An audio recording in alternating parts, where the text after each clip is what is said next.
When I got home, I grabbed 2 suitcases from the garage and went to our bedroom. I threw some of Kate's clothes and shoes into them and left them by the front door.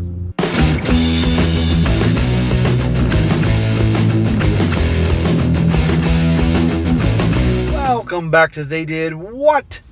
Your source for the internet's craziest, most entertaining stories, where I go over them, analyze them, and most certainly make fun of them. Today, I'm going to go over a story titled, My Wife, a 30-year-old female, admitted to a drunken one-night stand last weekend and has turned me into a robot. And a shout out to Joseph for sending me this story. And guys, this is about a guy married to his wife for 4 years. And one evening, she went out with her to visit her family, went to a bar with some of her girlfriends, and lo and behold, the next day, she's coming home bawling her eyes out, hysterically, and admits to cheating on her husband. And this guy is kicking her to the curb. However, you're going to see the typical BS stories that usually happens in this situation where the guy gets the waterworks, he gets the excuses, and no doubt the trickle truth and drama and all that. Friends yelling at him, all that. But regardless, he handles it right. And I'm very going to go over here, guys, just as an example of sadly what can happen, and also the type of crap a guy can expect in terms of the BS stories, the manipulation, the crying, the tears, the trickle truth, all that type of thing. So for your relationship, guys, be aware of these things. If this happens to you, and I hope it doesn't, understand the lies and drama and BS that can happen, and try to handle things accordingly, because this guy does handle this quite well. He says, I, a 32-year-old male, have been married to my wife, Kate, a 30-year-old female, for 4 years. Together for 9. Our relationship has been amazing, loving, and supportive. They always say that, and then it turns out to be not so amazing, or loving, or supportive. We have good communication, hardly ever argue, and our bedroom life has gone from strength to strength over the years. We discussed cheating in the past, and I've always been clear that we would be over if it ever happened. Okay, there's no confusion about that subject. Or not. Kate went home to visit her family last weekend, which was fairly normal. Before she left on Friday night, we had a minor argument about keeping the house tidy, so our communication was limited on Saturday, but I knew she was going to meet some friends at a bar. I trusted her 100%, so didn't think anything of it. Uh-oh. He forgot to put the toilet seat down, or he didn't, clean the baseboards, or use the Windex on the windows, and that's it. All hell's breaking loose. Before I fell asleep, I texted her saying that I hope she has a nice night, and when I woke up on Saturday morning, I had a missed call from Kate at 4 o'clock in the morning. So I immediately called her to check to see if she was okay, but no answer. Okay, that's a little alarming. After a few hours, I tried her again a few times, but still no answer. Around an hour later, I got a message saying she was fine and was driving back home. Then why the call at 4 o'clock in the morning? I guess she was drinking and dialing then. Kate got home late afternoon and looked awful. She had clearly been crying, was not wearing any makeup, unusual for her, and looked like a shell of a person. So, unleashed the waterworks. I knew right away something was wrong, but she wouldn't let me hug her and would hardly speak. I sat her down on the couch and made her some tea. I gently encouraged her to tell me what was wrong, and she burst into uncontrollable tears for 10 minutes, at least 10 minutes, and while I was trying to comfort her. So guys, 10 minutes in a normal day can go by like this. But 10 minutes of sitting there on the couch with somebody crying uncontrollably and not saying a fucking reason why they're crying, that can feel like an eternity. So every moment that she cries and she's trying to make him feel bad. Can you all guess what's going to happen next? She then proceeded to tell me, stopping every few words, that she has slept with someone else last night after the bar. Shocker. She's going full Tuscan Raider. You can't understand what the fuck she's saying. And it comes out. This is what he gets for forgetting to wash the windows. At that moment, something in my brain broke. I can't describe it any other way. I immediately got up, jumped in my car, and drove away. Good. Don't say anything. You want to see some tears? She's really going to cry now when you don't give her any drama. I went to a park and walked around for about an hour. Kate was calling my phone constantly, and I turned it off. Interesting that she's been calling him constantly. This is the same girl that just was so full of emotion and turmoil that she couldn't stop crying for 10 long freaking minutes or so without saying a word. But all of a sudden now she can talk all she wants and dial when, When I got home, I grabbed 2 suitcases from the garage and went to our bedroom. I threw some of Kate's clothes and shoes into them and left them by the front door. Nice, boss. I thought he was going to say when I first read this that he was packing up his own stuff, but no, there you go. I wouldn't have used good quality suitcases on her. I would have gone to the hefty cinch sack garbage bags, wherever they are, and put her shit in there because that's what she is, and tossed them out in the front porch. Kate was lying on the floor in the living room, curled into a ball, sobbing. Oh, for goodness sake, she's not a cat. Cats curl into balls and all that. No. Way to lay on the theatrics again. I called her best friend who lives nearby and told her that Kate needed a place to stay and a ride to her place and that Kate could explain everything to her later. I told Kate I was leaving for an hour and that her friend was coming to pick her up. She grabbed onto my legs, trying to stop me from leaving. When I returned home again, Kate was gone, and so were the cases.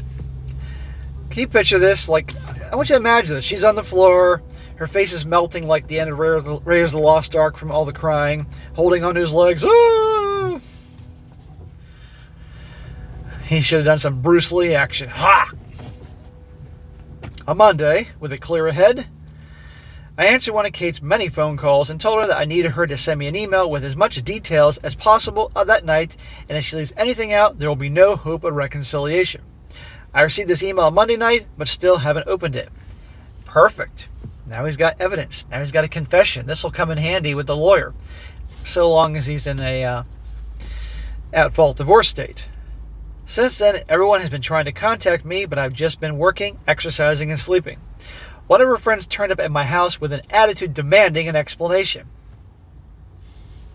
This guy's been cheated on, betrayed, rightfully reacted the way he did, and her friend shows up at his house, unannounced, uninvited, yelling at him, demanding an explanation. Bitch, get the fuck off my property or I'm going to go Dirty Harry on your ass. I told her to speak to Kate and close the door in her face. Good for you. I still would have gone Dirty Harry on her ass. I've also been speaking to divorce lawyers and have moved money into separate accounts and blocked Kate and all her friends and everything. Good job.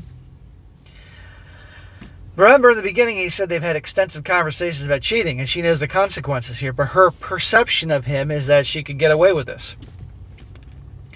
Everything I've done since I found out seems like I've been on autopilot. I don't feel angry, upset, or overly emotional, just numb. That happens to a lot of guys. Kate posted a note through the door yesterday asking me to meet tomorrow, but I'm still conflicted. Should I meet her? Will it change anything? Is there any point in trying to reconcile? Is it normal to feel like a robot, and how do I snap out of this? I also just want to add that when I came home the first time, Kate confirmed it was consensual. She was drunk, but knew what she was doing. You're darn right she knew what she was doing. Alcohol is just an excuse. Alcohol will just amplify, accelerate what people want to do anyway. So never buy the whole, I was drunk song and dance. Should he talk to her? No, I don't think he should talk to her. I think he should have any communication going forward with her. If he doesn't want to reconcile, there's no reason to talk to her, because if he thought that she was laying on the waterworks first, or she was trying phase 1 was the waterworks and holding onto his leg and that nonsense. Phase 2, she'll try a different tactic. Now to the update. This is after reading your comments, I decided to meet with Kate, but not read the email. Kate came to the house yesterday, and when I opened the door, she looked terrible. Well, when your face is melting like the end of Raiders of the Lost Ark, of course you look terrible. All the fucking crying and her makeup smeared across her face like a goddamn Picasso. She tried to hug me and started mumbling apologies, but I stopped her and we sat down to talk. I'd be like, get your slutty hands off me. I started by telling Kate that I would be recording the audio of the conversation, and she agreed. Smart dude. I then asked her to explain what happened and told her that I haven't read the email that she sent. Kate said that she had been at a bar with 2 friends. I know and liked both of them and told what she had to drink. I was surprised at how little she drank because it was the same amount we normally drink when going out to dinner. A few glasses of wine and a cocktail. Oh, she had some cock all right. She admitted that she was only slightly tipsy. One of her friends, Sarah, has a younger brother, Max, who's 27 years old, who came to pick them up around midnight. It's a running joke in the group that Max has had a major crush on Kate since high school, and I had heard them joke about this. Yeah, they're hanging out. Not a good idea. And by the way, these friends knew this happened. How come they didn't reach out to him? The four then went to get some food, and Max then dropped each one off until it was time just him and Kate. Kate says she didn't want him to drive the 20 minutes to her parents' place after working all day, so would just order an Uber from his apartment. She went to his apartment to order an Uber, but couldn't get one.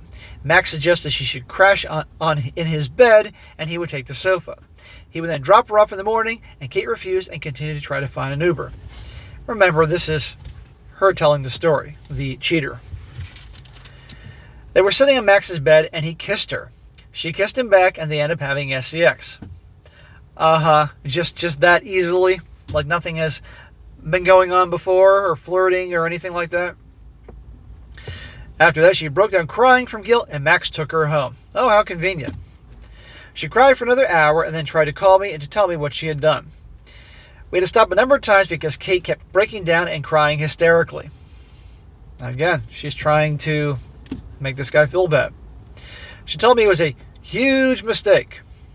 No, it's not a huge mistake. A huge mistake is when all the electricity is shut off in the dead of winter because somebody forgot to pay the electric bill. I know, obviously, they will give you lots of warnings before they do that, but you get my point. This is not a huge mistake. She got caught up in the moment. It was terrible, and she loves me, blah, blah, blah. Yeah, I can tell how much you love me, Kate. Caught up in the moment. In other words, that's how I was feeling. After she was done, I told her her story didn't make sense, but it didn't matter at this stage because I was done. This caused another breakdown. Oh, Jesus. I don't know how there's any liquid in her body left. All the fucking tears coming down her face. I told her I was going to continue with the divorce preparations, but for the next month, we'll be separated with no contact. I also told her that we would both remain faithful, would get full STD panel, and she would tell our mutual friends and family what happened. No. Bro, you tell family, friends, the mailman, anybody else that can possibly chime into your life what happened. Don't let her control the narrative. If she sticks to these conditions, I'd be willing to meet again to see if there was any way forward other than divorce. This is probably bullshit, but this is what he's thinking and feeling in the moment. She enthusiastically agreed to this, but made it clear that she did not expect me to stay faithful to her. This is how people like this think. What, she expects me to just run off and start banging his secretary or some chick he knows from the local coffee shop? I know many of you will criticize this decision, but I need to be sure that divorce is the right option after I've had time to process everything that has happened. I'm still 99% sure that is where we are headed, but I need to be 100% certain. Okay, dude, it's your life, no problem. 99% is a high number. I just want to clarify also, because many of you seem to be focusing on this point. I've had mutual friends and my wife's family send me nasty messages. Turn up at my house, etc., because according to Kate, I kicked her out over an argument. What did I say a moment ago about he must control the argument? So already she's proven. Now, I don't know if this is after he laid out his conditions or prior to that, but regardless, she cheats on him, right? And we know this is not a one-time thing. I just don't buy it. Gaslights him, the crying, the tears, the manipulation, and then she goes and tells everybody else a bullshit thing, greatly minimizing the situation. That 99%, I think I'm going to divorce her, should turn to 110% at this point. My request was that Kate tell them it's because she was unfaithful, not a full rundown of everything that happened. Now, update number 2, and I believe this is where things are wrapped up. It says a few things have happened in the last week, so I thought I would make an update post if anybody's interested. Oh, we're interested, sir. First off, I'm not in robot mode anymore. I've been having bursts of intense feelings of anger and betrayal, but have been keeping busy with work and exercise. My friends have also been great since they found out and have been dragging me out of the house to hang out. That's good. It's good to get out. I decided to read the email, and I wish I had not. The story Kate told in the email was mostly the same, but there was no mention of going into Max's apartment and ordering an Uber. How interesting. She tells you one thing as a blubbering mess, crying and carrying on, and then in the email something else, neglecting some things. There was also pretty explicit details of what they did, for how long, and that they had apparently used a condom. I'll never be able to forget this description. Oh, gee, thanks. He did this, and this to me, but I don't let you do that. Many people who originally criticized me for kicking Kate out of the house have now apologized, but they can keep it. Kate's parents reached out to apologize, and I spoke to them because we had a good relationship before all this. They begged me to work it out, but they said they understood if I decided to get divorced. I didn't commit to either option. Yeah, I like when people, say, I please do this, but I completely understand if you choose to do another option. And then a guy does another option, and then they don't completely understand. Kate's other friend that was there that night contacted me to tell me her side of the story. Oh, how interesting. It mostly matched up bar, food, and home. She said Kate could stay over at her house, but she refused, saying she was driving home early the next morning. Max apparently insisted that he would take Kate home. The version of the story that she told didn't mention Kate trying to get an Uber, only that Max invited her in and she accepted. How interesting. This is why I say don't buy into her bullshit. The version of the story that she told didn't mention Kate, blah, blah, blah. I asked her if she had ever suspected anything before, and she told me about a year ago she went to meet Kate for coffee, but found Max sitting with her when she arrived. Apparently Kate looked guilty, but when she said they just met by chance.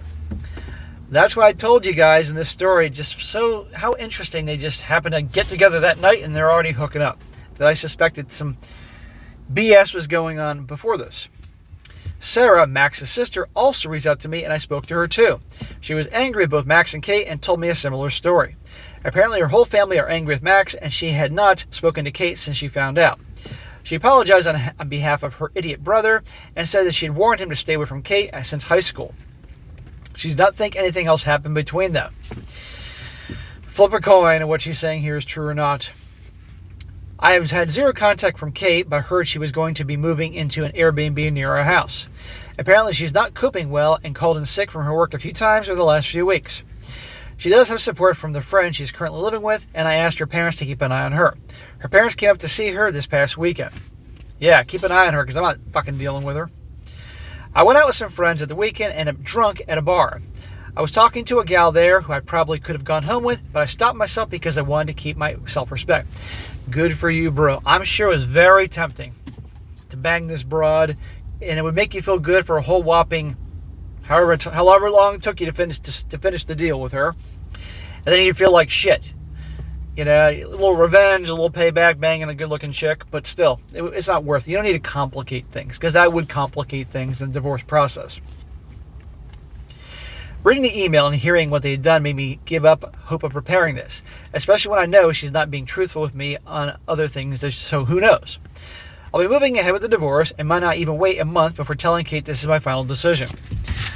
I would talk to his lawyer, find out his options, get all his ducks in a row, and then strike. That's what I think you should do.